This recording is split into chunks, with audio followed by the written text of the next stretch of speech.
اعوذ باللہ من الشیطان الرجیم بسم اللہ الرحمن الرحیم الحمد لولیہ والصلاة والسلام علی نبیہ وعلی آلہ واصحابہ اجمعین اللہم صلی علی سیدنا ومولانا محمد وعلی آلہ واصحابہ وبارک وسلم۔ محترم ناظرین و سامعین، ڈیئر ویورز اینڈ لسنرز، السلام علیکم ورحمۃ اللہ وبرکاتہ۔ پروگرام قرآن سنیے اور سنائیے کے ساتھ آپ کا میزبان محمد سہیل رضا امجدی آپ کی خدمت میں حاضر ہے۔ ناظرین، اگر دیکھا جائے تو قرآن کریم میں چوتھا پارہ سورہ نساء آیت نمبر 159 159 ایک چیز سمجھائی کہ فاعفو عنہم، عفو درگزر سے کام لو، واستغفر لہم، ان کے لیے استغفار کرو، وشاورہم فی الامر، اور معاملات میں مشورہ کر لیا کرو۔ مشورہ کرنے کے بعد جس چیز پر آپ کا پختہ عزم ہو جائے، فَإِذَا عَزَمْتَ، جب میدان میں اتر پڑو، فَتَوَكَّلْ عَلَى اللَّهِ، پھر اس کام کا نتیجہ اپنی ذات پر نہ رکھو، اس کام کا نتیجہ اللہ پر رکھو، توکل اللہ پر کرو۔ ان اللہ یحب المتوکلین، کہ بے شک اللہ تعالیٰ توکل کرنے والوں کو پسند فرماتا ہے۔ ناظرین و سامعین، یاد رکھیں کہ توکل یہ نہیں، جس طرح حضور نبی کریم علیہ السلام نے فرمایا نا کہ اونٹ کی رسی باندھو، اس کے بعد توکل کرو۔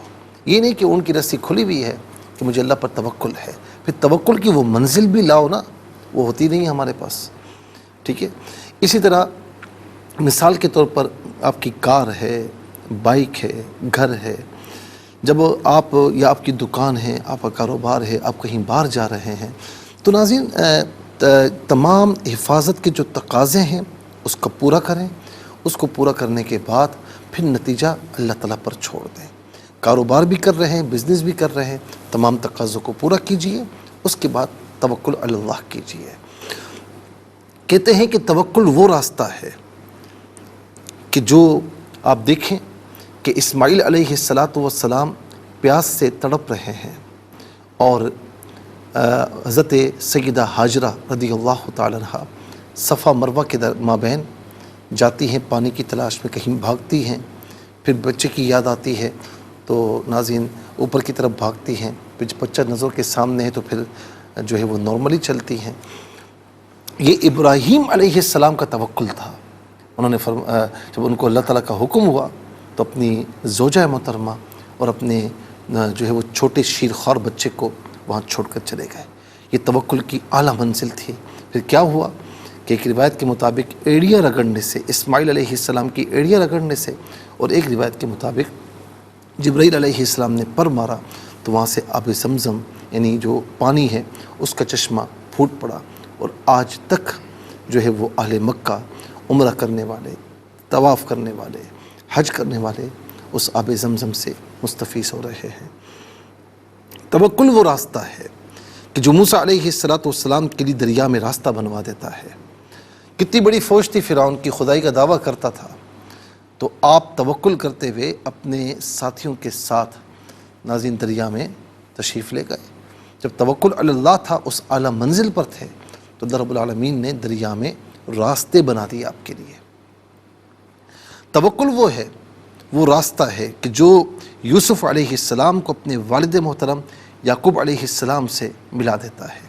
کتنے سال گزر گئے تھے، لیکن یعقوب علیہ السلام توکل کے اس منزل پر تھے کہ بالآخر یوسف علیہ السلام دوبارہ ایک مرحلے پر آ کر مل گئے۔ توکل وہ راستہ ہے جو شدید طوفان میں بھی کشتی نوح کو پار لگا دیتا ہے۔ نوح علیہ السلام کشتی میں ہیں، ایمان والے بھی ساتھ ہیں، اور یہاں تک کہ اس وقت جو چرند پرند جانور وہ بھی اس کشتی میں سوار ہیں، بڑی کشتی ہے، ٹھیک ہے نا۔ اور پھر ناظرین آپ یہ دیکھیں کہ طوفان ہے، اس کی موجیں پہاڑوں سے بھی بلند ہیں، کل جبال پہاڑوں کی طرح ہیں۔ پہاڑ کتنے بلند ہوتے ہیں، موجیں اتنی تھی، لیکن نوح علیہ السلام کا توکل تھا نا کہ میرا رب مجھے کچھ نہیں فرمائے گا۔ اور یہ طوفان اگرچہ بڑا سخت ہے اور روئے زمین پر بلکہ اس وقت جتنے بھی نافرمان تھے سب کو نیست و نابود کیا گیا، لیکن نوح علیہ السلام کی کشتی بالآخر کئی روز کے بعد جو ہے وہ کہتے ہیں 6 مہینے کے بعد مقام جودی پہاڑ کی طرف آ کر ٹھہری۔ تو اسی لیے فرمایا نا کہ کیا تم اب بھی اپنے رب پر توکل نہیں کرو گے؟ حفاظت کے تمام تقاضوں کو پورا کیجئے، جو کام کر رہے ہیں اس کے تمام تقاضوں کو پورا کیجئے، لیکن اخیر میں توکل علی اللہ، اللہ پر توکل کیجئے۔ اللہ تعالی ہم سب کو، کیونکہ وہ ناممکن کو کلمہ کن کے ذریعے بھی ممکن بنانے کی قدرت رکھتا ہے، اس کے پاس ساری قدرتیں ہیں، تو اس پر توکل کریں، پھر دیکھیں کہ اللہ رب العالمین کتنا کرم فرماتا ہے۔ چلتے ہیں ناظرین آج کے سبق کی جانب۔ ہمارا جو آج کا سبق ہے وہ سورہ بنی اسرائیل اور اس کی آیت نمبر 39 ہے، آیت نمبر 39 سے آج کے سبق میں شامل ہے۔ فارمیٹ کے مطابق پڑھیں گے، باوضو ہو جائیں، اسکرین کے سامنے موجود ہیں، کلام پاک کو ساتھ رکھیں، آج کا سبق نکالیں، اپنے پاس نوٹ بک ضرور رکھیں، کوئی بھی امپورٹنٹ بات ہو نوٹ ضرور فرما لیجیے۔ آپ کو لیے چلتے ہیں آج کے اس پروگرام کے فرسٹ سیگمنٹ کی جانب۔ لغت القرآن یہ ہمارے اس پروگرام کا پہلا سیگمنٹ ہے، اور آئیے تعوذ تسمیہ پڑھتے ہوئے آج کے سبق کو شروع کرتے ہیں۔ اعوذ باللہ من الشیطان الرجیم، بسم اللہ الرحمن الرحیم۔ ذلك مما اوحى الیک ربک من الحکمہ۔ ناظرین و سامعین، آج کا سبق ہم یہیں پر موقوف کرتے ہیں، ذالک سے لے کر من الحکمہ، انشاءاللہ پھر کل ولا تجعل مع اللہ الہا آخر سے ہم ملوما مدحورا تک انشاءاللہ ہم پڑھیں گے۔ ذالک من الحکمتی پڑھیں گے، وقف کی صورت میں من الحکمہ پڑھا جائے گا، اور یہاں پر ناظرین آپ دیکھیں طا وقف مطلق کی شارٹ فارم ہے، جس کا معنی یہ کہ یہاں پر رکنا بہتر ہے۔ کتنے کلمات ہیں آئیے دیکھتے ہیں۔ ذالک ایک کلمہ، من دوسرا، کیونکہ یہ اصل میں ہے من ما، نون ساکن کو ماں کی میم کے ساتھ ملایا، میم کی آواز کو غننے کے ساتھ ادا کریں گے، اور یہاں پر یرملون کا جو قاعدہ ہے وہ اپلائی ہوگا، تو من ما نہیں پڑھیں گے، مم ما، لیکن اصل میں من ما۔ ذالک پہلا کلمہ، من دوسرا، ما تیسرا، اوحا چوتھا، الہ پانچواں، کا چھٹا، ربو ساتواں، اور الحکمتی آٹھواں۔ کل یہاں پر 8 کلمات موجود ہیں۔ ہر کلمے کو علیحدہ پھر ملا کر پڑھتے ہیں، بغور ملاحظہ فرمائیں۔ ذالک، یہاں پر ذال کھڑا زبر ذا اور ذال الف زبر ذا دونوں طریقوں سے پڑھنا درست ہے۔ ذالک من ما، من نون ساکن کو میم کے ساتھ ملا کر میم کی آواز کو غننے کے ساتھ ادا کریں گے، تو اسے ہم پڑھیں گے مما، اور ما میں آپ دیکھیں مد منفصل ہے، الف مدہ کے اوپر مد کی علامت ہے، یہ مد منفصل ہے، مد جائز بھی کہتے ہیں، اور منیمم اس کو 3 سے 4 حرکات کی مقدار کھینچ کر پڑھنا چاہیے، اور زیادہ سے زیادہ میکسیمم اس کو 5 سے 6 حرکات کی مقدار کھینچ کر پڑھ سکتے ہیں۔ مما اوحا، اسے اوحا نہیں پڑھیں گے، اوحا، کیونکہ واو لین ہے، ہا پر کھڑا زبر اوپر مد کی علامت، یہ بھی مد منفصل ہے، اور اسی طریقے سے اس کو کھینچ کر پڑھنا چاہیے۔ ذالک مما اوحا، یہ اصل میں الہ ہے، کا کے ساتھ استعمال ہونے کی وجہ سے اس کو الی پڑھا گیا، ملا کر پڑھیں گے الی کا۔ ربو علیحدہ ہے، کا علیحدہ ہے، ملا کر پڑھیں گے ربو کا۔ را پر زبر ہے، را پر زبر یا پیش ہو تو را کو پر پڑھتے ہیں، زیر ہو تو باریک پڑھتے ہیں، یہاں پر کر کے پڑھا جائے گا۔ با مشدد ہے، با کو جماؤ کے ساتھ ادا کیا جائے گا۔ ربک من الحکمت، انفرادی طور پر پڑھیں گے تو من پڑھیں گے، اور ملا کر پڑھیں گے تو نون پر زبر ہوگا، اس سے الحکمتی کی لام ساکن کے ساتھ ملائیں گے، درمیان میں سے الفینی حمزہ کو حذف کیا جائے گا، اسے ہم پڑھیں گے من الحکمتی، اور یہاں وقف کریں گے تو من الحکمہ پڑھا جائے گا، کیونکہ گولتا وقف میں 2 چشمی ہاں سے تبدیل ہو جاتی ہے۔ آئیے ناظرین اب ہم چلتے ہیں کلمات کی لغت اور گرامر کے اعتبار سے تحقیق اور ترجمے کی جانب۔ سب سے پہلے جو آج کا سبق ہے ہم وہ لکھیں گے، پھر اس میں جو کلمات ہیں، اسماء، افعال اور حروف کون سے ہیں ان کی نشاندہی کی جائے گی، تحقیق و ترجمہ عرض کریں گے قرآن اور اردو کے حوالے سے، کہ وہ کلمات جو عام طور پر آپ قرآن میں پڑھتے ہیں، اردو میں بھی یوز کی جاتے ہیں، ان کی بھی نشاندہی کی جائے گی۔ بسم اللہ الرحمن الرحیم۔ ذالک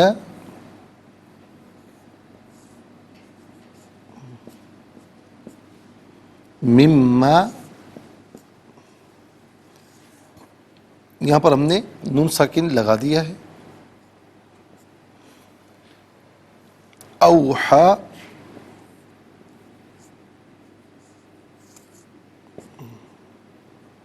الیک،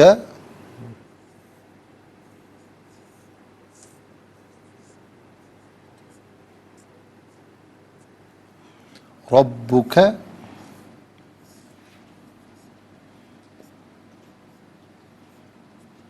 من الحکمہ.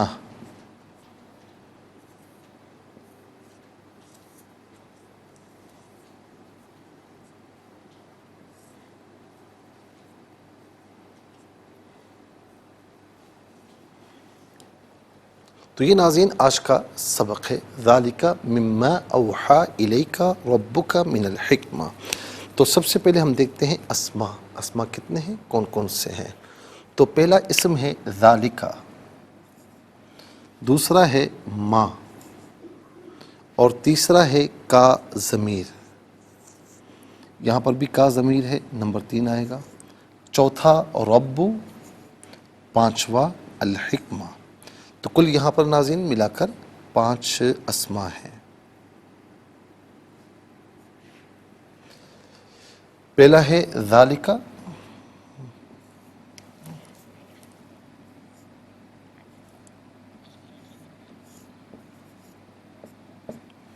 دوسرا ہے ما، تیسرا ہے کا،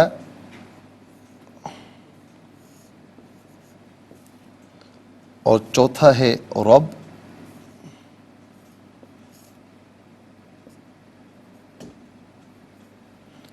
پانچواں ہے الحکمہ.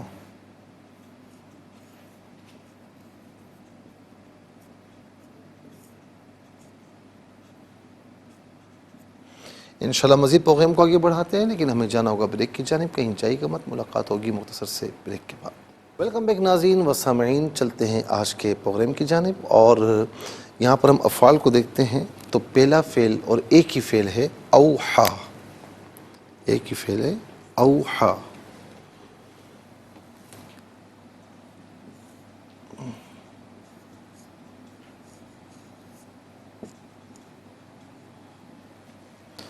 اور اب ہم حروف دیکھتے ہیں.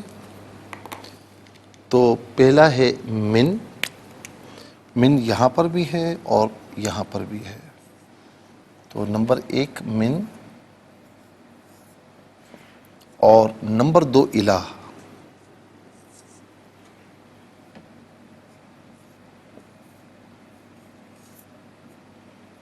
پانچ اسما، ایک فعل، 6 ہو گئے اور 2 8 ہو گئے. تو 8 کلمات ہیں کل ملا کر.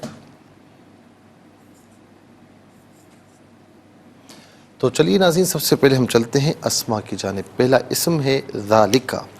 عربی میں وہ اسما کہ جن کے ذریعے کسی کی جانب اشارہ کیا جائے انہیں اسماء اشارہ کہا جاتا ہے.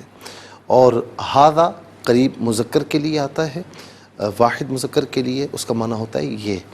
تو اسی طریقے سے بعید مذکر واحد کے لیے آتا ہے ذالک، اس کا معنی ہوتا ہے وہ. اور میں نے پہلے بھی کہا کہ اصل معنی اس کا وہ ہوتا ہے، لیکن کوئی قریب عظیم الشان چیز ہو تو عظمت اظہار کے لیے یہ معنی بھی کیا جاتا ہے یہ. ٹھیک ہے. اور ما اس میں موصول ہے. موصول کا معنی ہوتا ہے ملا ہوا ہونا. چونکہ یہ اپنے ما قبل اور ما بعد سے جملوں سے ملا ہوا ہوتا ہے، کلمات سے اس کا لنک ہوتا ہے. ملا ہونے سے مراد ہوتا ہے کہ لنک ہوتا ہے، ربط ہوتا ہے، اس لیے اس کو اس میں موصول کہتے ہیں. اور ما غیر ذوی العقول یعنی غیر انسانوں کے لیے عام طور پر یوز ہوتا ہے. ما کا معنی جو، جس، جسے، ان میں سے کوئی معنی بھی کر سکتے ہیں. کا واحد مذکر حاضر کی ضمیر ہے. واحد مذکر حاضر کی ضمیر متصل ہو تو کا کی شکل میں، منفصل ہو تو انت کی شکل میں ہوتی ہے. کا یا انت اس کا معنی ہوتا ہے تو، آپ، تجھے، اپنے. رب کہتے ہیں پرورش کرنے والا، پالنے والا. قرآن کریم میں بھی ہے نا، الحمدللہ رب العالمین، تمام تعریفیں اللہ کے لیے جو تمام جہاں والوں کا پروردگار ہے، پرورش فرمانے والا ہے. اور ناظرین رب السماوات والارض، زمین و آسمان اور جو کچھ اس میں ہے اس کا پروردگار وہی ہے۔ مجازن ہم جو ہے صفت ربوبیت کی نسبت والدین کی طرف بھی کرتے ہیں، گارڈینز یا جو سرپرست ہوتے ہیں، جو آقا غلامی کا آقائیت اور غلامی کا تصور تھا، اس میں بھی آقا کو رب کہا گیا ناظرین، تو وہ مجازن نسبت ہے، وہ نسبت مجازی ہے۔ حقیقی نسبت فقط اللہ رب العالمین کی طرف ہوگی۔ رب السماوات والارض، تمام زمین اور آسمان جو کچھ اس کے مابین ہے، ہر چیز کی پرورش کرنے والا ہے۔ اور ناظرین اللہ رب العالمین صرف اپنے ماننے والوں کا پروردگار نہیں ہے، بلکہ جو نہ ماننے والے ہیں انہیں بھی عطا فرماتا ہے۔ صرف انسانوں کا نہیں، جنات کا بھی، صرف انسانوں اور جنات کا نہیں، ساری مخلوقات جو سائنس دریافت کر چکی ہے اور جس کو اب تک دریافت نہیں کر سکی، ان تمام کو پالنے والا ہے۔ بلکہ وہ بھی جو ہمیں نظر آتی ہیں اور وہ بھی جو ہمیں نظر نہیں آتی، سمندروں کی، زمین کی تہہ میں ہیں ناظرین، ان کو بھی پالنے والا ہے رب۔ یہ عام طور پر ہم اردو میں استعمال کرتے ہیں۔ اس کے بعد اگلا اسم ہے حکمت، حکمہ۔ حکمہ کا معنی یعنی حکمت کا معنی حکمت ہی ہوتا ہے، اور یہاں پر بھی اس کا معنی حکمت کیا گیا۔ ہم کہتے ہیں نا حکمت سے کام لو۔ ناظرین یہ عام طور پر ہم اردو میں بھی استعمال کرتے ہیں۔ ایک تو یہ ہوتا ہے کہ طبیب کو بھی حکیم کہا جاتا ہے، اور اس کا جو فعل ہے، عمل ہے، اس کو حکمت کہا جاتا ہے، فلاں حکمت کرتے ہیں۔ یعنی وہ بھی ظاہر ہے کہ مریض کا جو مرض ہے، جو پیشنٹ ہے، اس کا مرض ڈائگنوز کرتا ہے، اور پھر اس کے بعد حکمت کے ساتھ دوائیاں تجویز کرتا ہے، اس لیے اس کو بھی حکیم کہا جاتا ہے، لیکن وہ بھی مجازن کہا جاتا ہے۔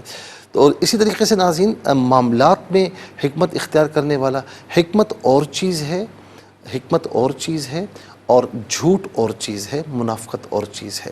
ناظرین بعض اوقات حکمت کرنے والے کو بھی لوگ کہتے ہیں بھائی جھوٹا ہے یار، یہ منافق ہے، ایسا نہیں ہوتا۔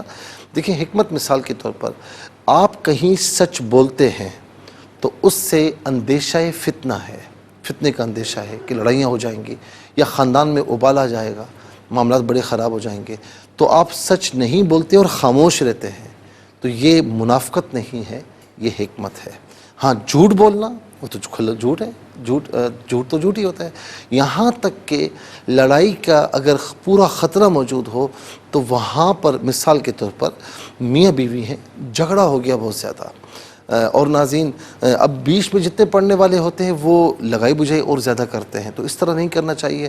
تو اگر کوئی درمیان میں کوئی قریبی رشتہ دار ہے اور جو دونوں کو سمجھا رہا ہے، تو وہ کہہ سکتا ہے کہ جی، شوہر سے کہہ سکتا ہے کہ اگرچہ اس کی بیوی نے کچھ بھی نہ کہا ہو، برائی کہا ہو، کہہ سکتے ہو تو آپ کو اچھا بولتی ہیں، تو اس میں کوئی حرج نہیں ہے۔ دو دوستوں کے درمیان لڑائی ہو جائے تو ایک دوست کے پاس دوسرا بندہ جائے اور کہے کہ بھائی وہ تو آپ کو سلام دے رہا ہے، وہ تو آپ کے لیے اچھے الفاظ کہہ رہا ہے، اگرچہ اس سے نہیں کہے، لیکن یہاں پر مقصد صلح ہے، ٹھیک ہے نا۔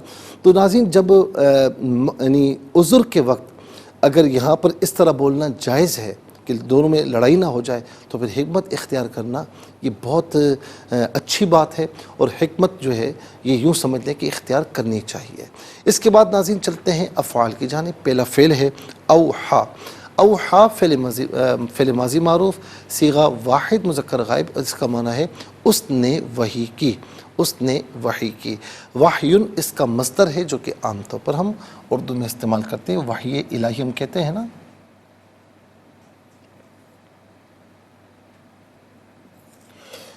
چلتے ہیں ناظرین حروف کی جانب۔ پہلا حرف من کا معنی ہے سے، اور ناظرین یہ عام طور پر من معن ہم اردو میں بھی استعمال کرتے ہیں۔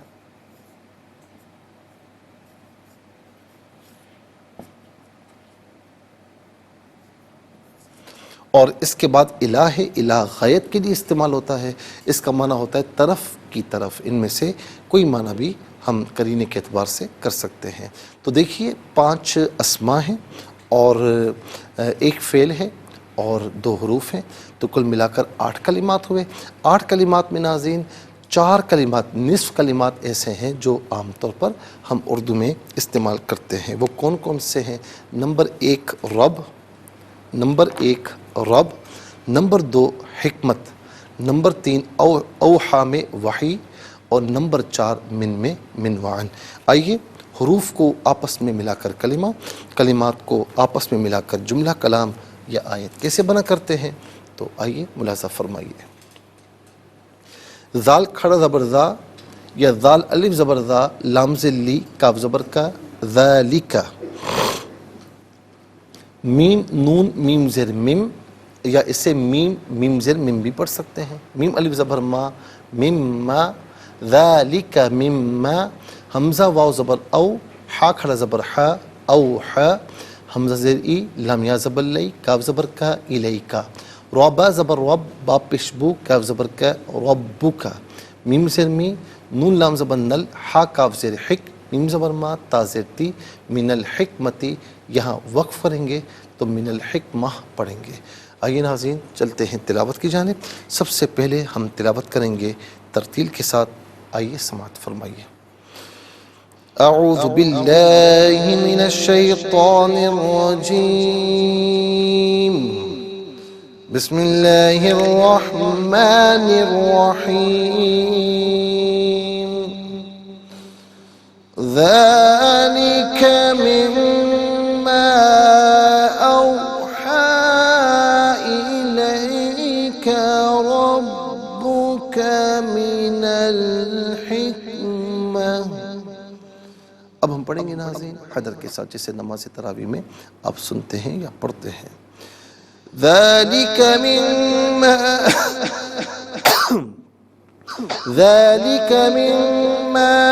اوحی الیک ربک من الحکمہ۔ اب ہم پڑھیں گے تدویر کے ساتھ، جس طرح فرض نمازوں میں آپ سنتے ہیں یا پڑھتے ہیں۔ ذالک مما اوحی الیک ربک من الحکمہ۔ آمنت باللہ، صدق اللہ العظیم۔ تلاوت مکمل ہوئی، اور تلاوت کے مکمل ہونے کے ساتھ ہمارے اس پروگرام کا جو فرسٹ سیگمنٹ ہے وہ کمپلیٹ ہوا۔ اب آپ کو لیے چلتے ہیں سیکنڈ سیگمنٹ کی جانب۔ تفہیم القرآن یہ ہمارے اس پروگرام کا سیکنڈ سیگمنٹ ہے۔ ناظرین اس میں ہم حرف بحرف ترجمہ بھی، حرف بحرف لفظ بلفظ ترجمہ بھی پیش کرتے ہیں، آسان فہم ترجمہ بھی اور تفسیر بھی۔ حرف بحرف ترجمہ کہ ہم میں سے ہر ایک کو، یعنی عوام الناس کو بڑا شوق ہوتا ہے کہ ہمیں جو ہے وہ قرآن کا لفظ بلفظ حرف بحرف ترجمہ آ جائے، تو وہ بھی سکھاتے ہیں۔ اچھا لفظ بلفظ ترجمہ اگر کر لیا جائے نا تو اس سے مفہوم سمجھ نہیں آتا، ترجمہ صحیح سمجھ میں نہیں آتا، تو اسی لیے با محاورہ ترجمے کا بھی ہم اہتمام کرتے ہیں، آسان فہم ترجمہ جو آسانی سے سمجھ میں آ جائے، مشکل نہ ہو۔ اور اسی طریقے سے ترجمہ سمجھ میں آ بھی جائے تو ناظرین پھر جو احکامات ہوتے ہیں یا پھر شان نزول ہے، سبب نزول ہے، تو یہ تمام چیزیں اس طرح سمجھ میں نہیں آتی، تو اسی لیے ہم تفسیر بھی آسان انداز میں آپ کی خدمت میں عرض کرتے ہیں۔ تو آئیے سب سے پہلے حرف بحرف لفظ بلفظ ترجمہ ہم آپ کی خدمت میں عرض کرتے ہیں۔ ذالک یہ ہے، من سے، ما وہ جو، اوحا اس نے وحی کی، تو اب یہاں آگے ربو اس کا فاعل ہے تو ہم کہیں گے وحی کی، الا طرف، کا تمہاری، ربو رب، کا تمہارے، من سے، الحکمتی حکمت۔ آئیے ناظرین چلتے ہیں آسان فہم با محاورہ ترجمے کی جانب۔ ذالک مما اوحی الیک ربک من الحکمہ۔ یہ وہ حکیمانہ احکام ہیں جن کی آپ کے رب نے آپ کی طرف وحی فرمائی ہے۔ یہ وہ حکیمانہ احکام ہیں جن کی آپ کے رب نے آپ کی طرف وحی فرمائی۔ ناظرین انشاءاللہ مزید عرض کرتے ہیں، لیکن ہمیں جانا ہوگا بریک کی جانب، کہیں جائیے گا مت، ملاقات ہوگی مختصر سے بریک کے بعد۔ ویلکم بیک ناظرین و سامعین، چلتے ہیں آج کے پروگرام کی جانب، اور ناظرین تفسیر جو ہم عرض کریں گے، تفسیر ہم آپ کی خدمت میں عرض کر رہے تھے اس میں آیت نمبر 26 کی ہی، کہ بلکہ 29 کی، جس میں فرمایا کہ اپنا ہاتھ اپنی گردن تک بندھا ہوا نہ رکھو اور نہ اس کو بالکل کھول دو کہ ملامت زدہ اور درماندہ بیٹھے رہو۔ اس میں ناظرین اب تھوڑا سا ہم یہ بھی عرض کریں گے کہ زیادہ خرچ کرنے کی جو تفصیل ہے وہ کیا ہے، زیادہ خرچ کرنے سے مراد کیا ہے، اس میں علماء کیا بات بیان فرماتے ہیں۔ تو اس میں حافظ ابن حجر عسقلانی رحمۃ اللہ تعالیٰ علیہ نے فرمایا کہ زیادہ خرچ کرنے کی 3 صورتیں ہیں اسراف کی۔ نمبر 1 جو زیادہ کام یعنی زیادہ خرچ کرنے کی، ایک تو یہ ہے کہ جو کام شرعاً مذموم ہو، یعنی شرعی طور پر وہ جائز نہ ہو اور جس کی مذمت کی گئی ہو، اس میں مال خرچ کرنا جائز نہیں ہے، ناجائز ہے۔ نمبر 2 جو کام شرعاً محمود ہو، ان میں زیادہ مال خرچ کرنا محمود ہے، یعنی قابل تعریف ہے، بشرطے کہ اس میں زیادہ خرچ کرنے سے اس سے زیادہ اہم دینی کام متاثر نہ ہو۔ یہ بھی دیکھا جائے کہ آپ نیک کام میں تو خرچ کر رہے ہیں، ٹھیک ہے نا، بے بہا خرچ کر رہے ہیں، لیکن اس نیک کام سے بھی بڑا نیک کام ہے اور زیادہ خرچ کرنے سے وہ کام متاثر ہوتا ہے، تو پھر ناظرین اس میں احتیاط کی جائے، جتنا بقدر ضرورت ہے وہ خرچ کیا جائے اور اس سے زیادہ جو اہم کام ہے وہ کیا جائے۔ نمبر 3 مباح کاموں میں زیادہ خرچ کرنا، مثلا نفس کے آرام اور آسائش اور اس کے التذاذ یعنی لذت کے لیے خرچ کرنا۔ اس کی 2 قسمیں ہیں۔ نمبر 1 خرچ کرنے والا اپنے مال اور اپنی حیثیت کے مطابق خرچ کرے تو یہ اسراف نہیں ہے۔ مثال کے طور پر وہ بہت اچھی کار خرید سکتا ہے، چاہے اس کی قیمت کتنی ہی کیوں نہ ہو، وہ خرید سکتا ہے، کوئی مسئلہ نہیں ہے۔ وہ بہت اچھا گھر لے سکتا ہے، جو ناظرین اور مالداروں کی استطاعت میں نہیں آتا تو وہ لے سکتا ہے، کوئی اس میں حرج نہیں ہے، ٹھیک ہے نا۔ تو مباح جو کام ہے اس میں اپنے نفس کے آرام کے لیے، لذت کے لیے، آسائشات کے لیے وہ کر سکتا ہے، یعنی اس کی 2 قسمیں ہیں۔ نمبر 1 خرچ کرنے والا اپنے مال اور حیثیت کے مطابق خرچ کرے تو یہ اسراف نہیں ہے۔ خرچ کرنے والا اپنی حیثیت سے زیادہ خرچ کرے، اس کی بھی 2 قسمیں ہیں۔ اگر وہ کسی موجود یا متوقع ضرر، نقصان اور خطرے کو دور کرنے کے لیے زیادہ خرچ کرتا ہے تو بھی جائز ہے، اور دفع ضرر کے بغیر اپنی حیثیت سے زیادہ خرچ کرتا ہے تو جمہور کے نزدیک یہ اسراف ہے، یہ نہیں کرنا چاہیے۔ یعنی کوئی نقصان کا معاملہ بھی نہیں کہ نقصان کو دور کرنا ہے، ضرر تکلیف کو دور کرنا ہے، کوئی پریشانی دور کرنی ہے، بغیر کسی وجہ کے اپنی حیثیت سے زیادہ خرچ کرتا ہے تو یہ مذموم ہے، یہ اسراف ہے، یہ بالکل بھی نہیں کرنا چاہیے۔ اپنے تمام مال کو راہ خدا میں صدقہ کرنا اس شخص کے لیے جائز ہے جو تنگی اور فقر میں صبر کر سکتا ہو اور توکل کی اعلیٰ منزل پر ہو۔ ناظرین و سامعین، علامہ باجی مالکی نے یہ لکھا کہ تمام مال کو صدقہ کرنا ممنوع ہے اور دنیاوی مصلحتوں میں زیادہ خرچ کرنا مکروہ ہے، البتہ کبھی کبھی زیادہ خرچ کرنے میں کوئی حرج نہیں ہے۔ جس طریقے سے عید کا دن عید کا ایونٹ آتا ہے یا ناظرین اس طرح اور بھی تو وہ کر سکتا ہے۔ اور اسی طریقے سے فرمائے کہ جائز اور صحیح مقاصد میں مال خرچ کرنے میں بخل نہیں کرنا چاہیے، تاہم ان میں بے تحاشا اور بے دریغ مال خرچ کرنا نہیں چاہیے۔ مال خرچ کرنے اور خرچ نہ کرنے میں میانہ روی سے کام لینا چاہیے۔ اللہ تعالیٰ نے جو فرمایا، اور اپنا ہاتھ گردن تک بندھا ہوا نہ رکھو، نہ اس کو بالکل کھول دو کہ ملامت زدہ اور ماندہ بیٹھے رہو۔ اس کا منشا بھی یہی ہے کہ خرچ کرنے میں اعتدال اور میانہ روی سے کام لیا جائے۔ اور پھر ناظرین میانہ روی اور اعتدال کے سلسلے میں کچھ احادیث ہیں وہ بھی عرض کرتے ہیں۔ حضرت ابو عبداللہ بن سرجس رضی اللہ تعالی عنہ کہتے ہیں، نبی علیہ السلام نے فرمایا کہ نیک سیرت، اطمینان اور اعتدال نبوت کے 24 اجزاء میں سے ایک جز ہے۔ کیا بات ہے، یعنی نیک سیرت ہونا، مطمئن ہونا اور ہر معاملے میں اعتدال نبوت کے 24 اجزاء میں سے ایک جز ہے۔ سنن ترمذی کی یہ حدیث پاک ہے 2010۔ جابر بن عبداللہ روایت کرتے ہیں رضی اللہ تعالی عنہ کہ اللہ کے رسول صلی اللہ علیہ وسلم کا ایک شخص کے پاس سے گزر ہوا جو ایک چٹان پر نماز پڑھ رہا تھا۔ آپ مکے کی طرف گئے، وہاں کچھ دیر ٹھہرے، پھر واپس آئے تو وہ شخص اسی طرح نماز پڑھ رہا تھا۔ آپ نے اپنے ہاتھ اکٹھے فرمائے، اپنے ہاتھوں کو اکٹھا کیا اور کھڑے ہو کر 3 بار فرمایا کہ اے لوگو، اعتدال اور میانہ روی کو لازم رکھو، کیونکہ اللہ تعالیٰ اجر دینے سے نہیں اکتاتا حتیٰ کہ تم عبادت کرنے سے اکتا جاؤ۔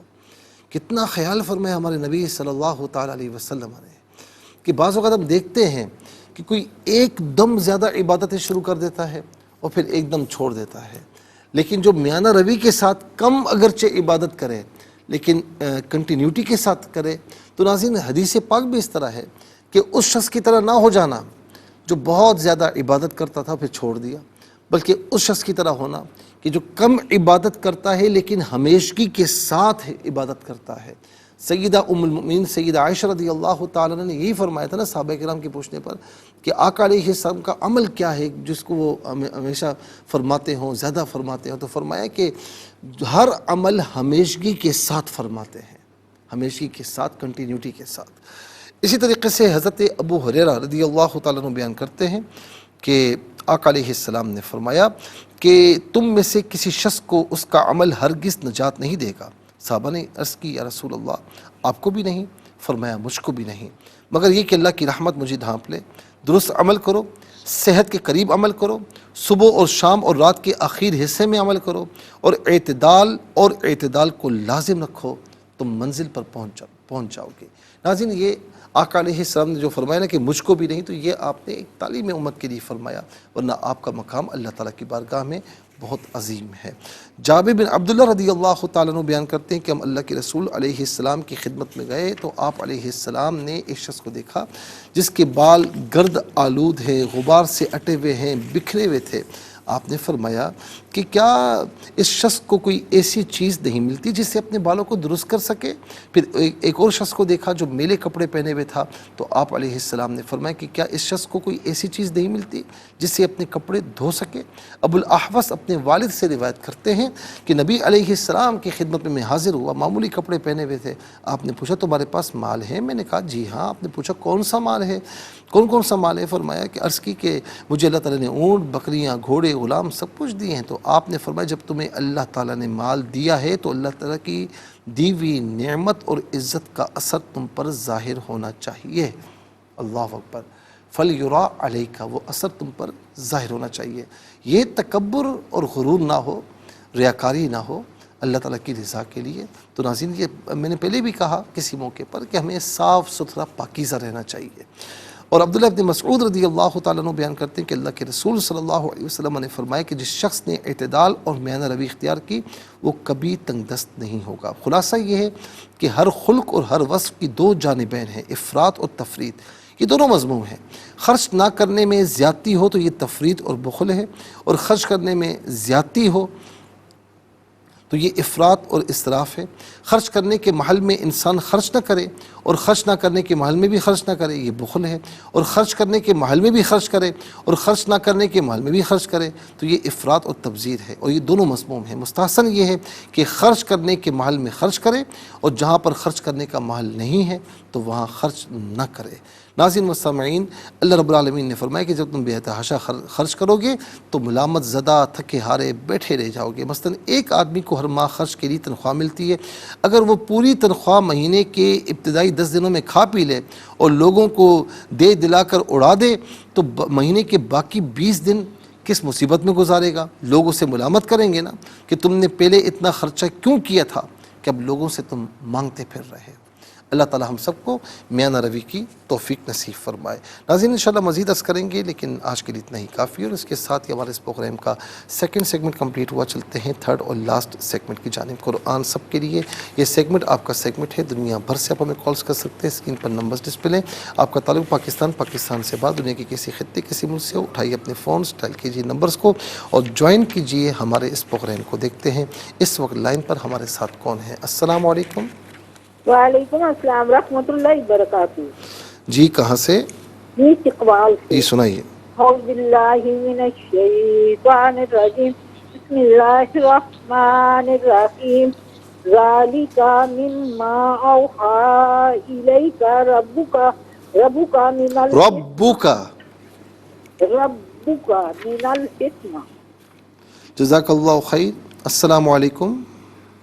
وعلیکم السلام۔ جی تانتنا والا سے اعوذ باللہ من الشیطان الرجیم، بسم اللہ الرحمن الرحیم، ذالک مما اوحی الیک ربک من الحکمہ۔ جزاک اللہ خیر۔ السلام علیکم۔ وعلیکم السلام۔ جی بیٹا سنائیے۔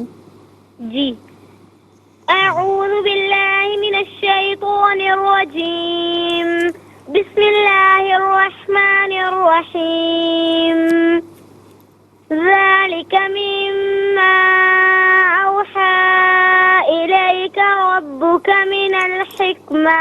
جزاک اللہ خیر. چلتے ہیں اگلے کالر کی جانب. السلام علیکم. السلام علیکم مفتی صاحب. وعلیکم السلام ورحمۃ اللہ. حافظ صاحب کیسے ہیں؟ ٹھیک ہیں؟ اللہ مفتی صاحب دعائیں آپ کی. چلیے سنائیے. اعوذ باللہ من الشیطان الرجیم بسم اللہ الرحمن الرحیم ذلك مما أوحى إليك ربك من الحكمة صدق الله العظيم. جزاک اللہ خیر. ماشاء اللہ بڑے زبردست طریقے سے آپ نے سنایا. اللہ تعالیٰ آپ کو خوش رکھے، سلامت رکھے. اور ناظرین و سامعین، اس کے ساتھ ہی ہمارے اس پروگرام کا جو ہے وہ وقت اپنے اختتام کو پہنچا. یہ پروگرام جسے آپ روزانہ علاوہ ہفتے اور اتوار کے سپہر 4 بجے سے دیکھا کرتے ہیں، اور ناظرین صبح 7 بجے سے ریپیٹ ٹیلی کاسٹ میں یہ پروگرام پیش کیا جاتا ہے. اور www.arYQTV.tv پر آپ ہمیں جوائن کر سکتے ہیں. ہمارا فیس بک پیج ہے، انسٹاگرام ہے، یوٹیوب ہے. اور یوٹیوب پر خاص طور پر قرآن سنیے اور سنائیے کے نام کے ساتھ، ڈیٹ کے ساتھ جو بھی ایپیسوڈ دیکھنا چاہیں آپ سرچ کیجئے. اس پروگرام سے مستفیض اور اوروں کو بھی ترغیب دیجئے. زندگی رہی تو انشاءاللہ کل سیم ٹائم آپ کی خدمت میں پھر حاضر ہوں گے. اس وقت تک کے لیے آپ سے اجازت چاہیں گے. پروگرام قرآن سنیے اور سنائیے کے میزبان محمد سہیل رضا امجدی اور ARYQTV کی پوری ٹیم کو دیجیے اجازت، اس دعا کے ساتھ کہ اللہ رب العالمین آپ کا ہم سب کا حامی و ناصر رہے. السلام علیکم ورحمۃ اللہ وبرکاتہ.